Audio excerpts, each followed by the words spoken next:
Alright, how's it going, guys? We're gonna do a quick tech tip kind of video today because I just been getting some weird noise coming from my axle. It turned out my axle nut here was kind of loose, so the wheel bearing is a little loose.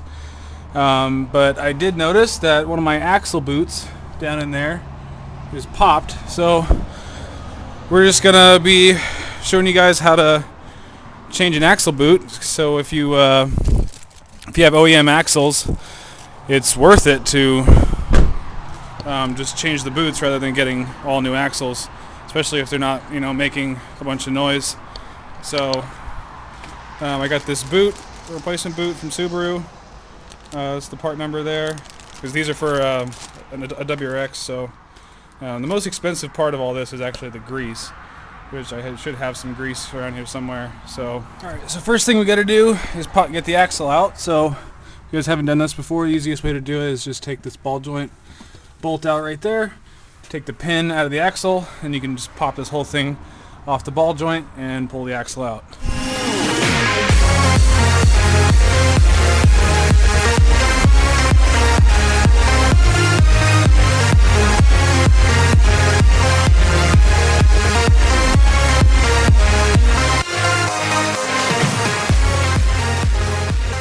So it's pretty straightforward, but we're going to go over the tools that you need. So after the axle's out, you'll want a flathead, some C-clamp pliers, some cutters, and some needle nose.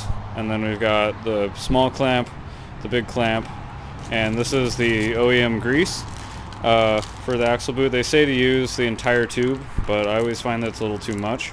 So I use about a half a tube per axle, sometimes a little more.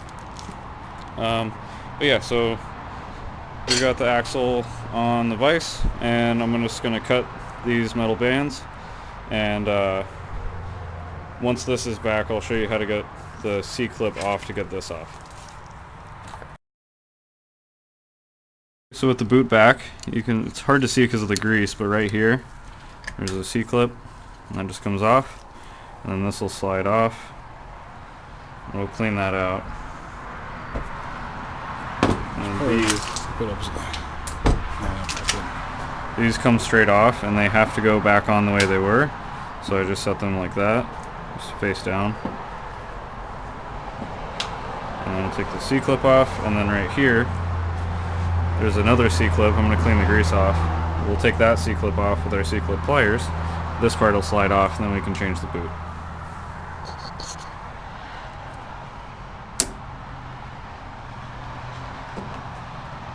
This is tapered on the back side and flat on that side, so if you put it on this way, you'll never be able to get the C-clip on because it sits in that groove. So it has to go on the right way also.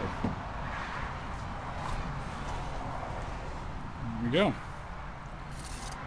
I'll throw this stuff away. So first thing you want to do is put the small clamp on, because you have to be able to get it on.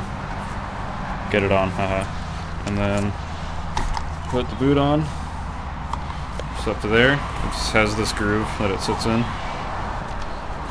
and then we'll put some grease in there and put this piece back on. That piece. Once we clean them up, get all the old grease clean them off up a little bit, put some fresh grease in here. Okay, so those are all cleaned up. I'm gonna put the grease in there.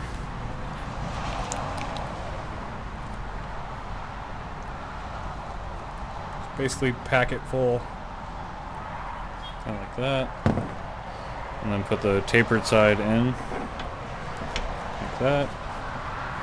And grab our C-clamp.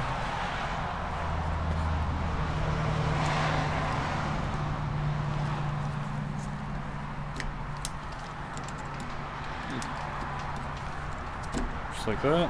Make sure you can spin it so you know it's all the way seated in there. And I'll throw some grease in here.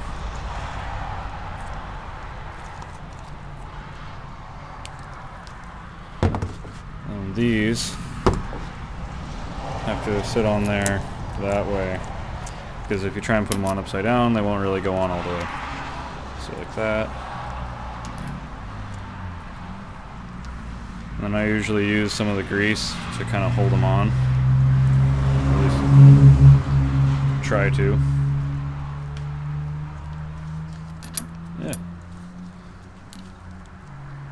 like that. Your C-clip back on.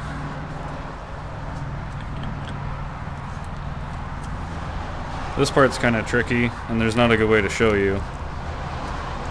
But basically just use your fingers to tuck that C-clip back in the hole, make sure it won't slide off, like that. And then that pops over, and then we'll tighten our clamps.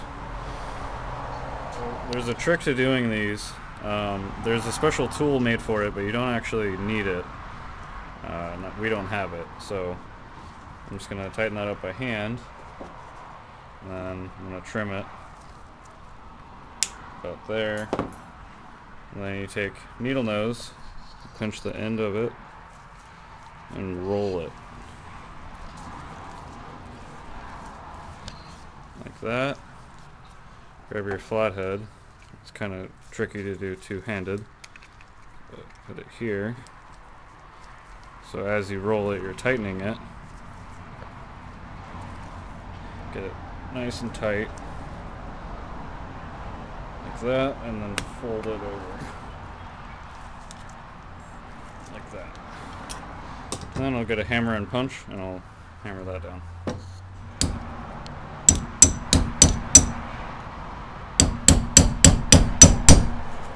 Just like that.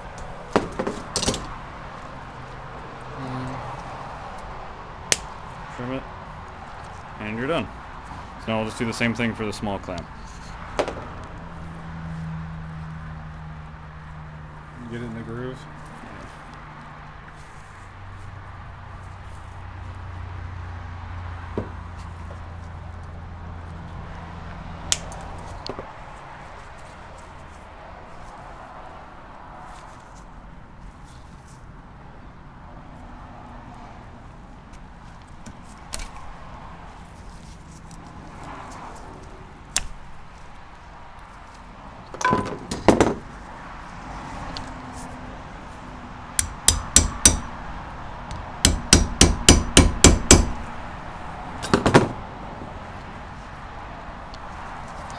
So the reason for doing this, if you're wondering, is because the OEM axles, which are for this generation, it's the ones with green.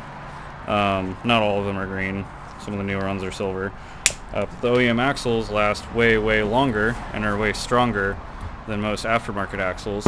So even if your car has 300,000 miles on it, as long as it's not making noise or clicking or binding, you're better off rebooting your OEM axle than you are buying a $50 one from O'Reilly's. It's a little cheaper and it'll last longer. Well, how much do you think all this was? I mean, the boot and the clamps were $32. The grease is $15 or $16, Yeah, so which I maybe already in had. like $50 to reboot it. Yeah, so it's about the same price. It's a teeny bit more work, but I mean, I don't mind doing it, and it's just a lot higher quality, and it's going to last longer. Yeah, so now we can put it in.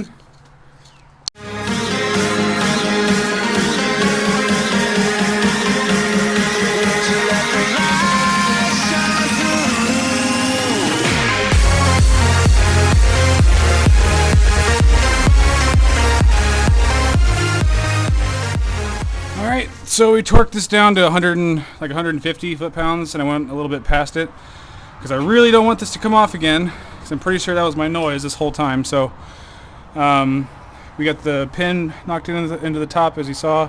Put anti-seize on everything just to make sure it's easy to get off next time. But we'll just throw the wheel on, and that's about it. So thank you guys for watching. If you guys have any questions, post them in the comments. We'll see you next time.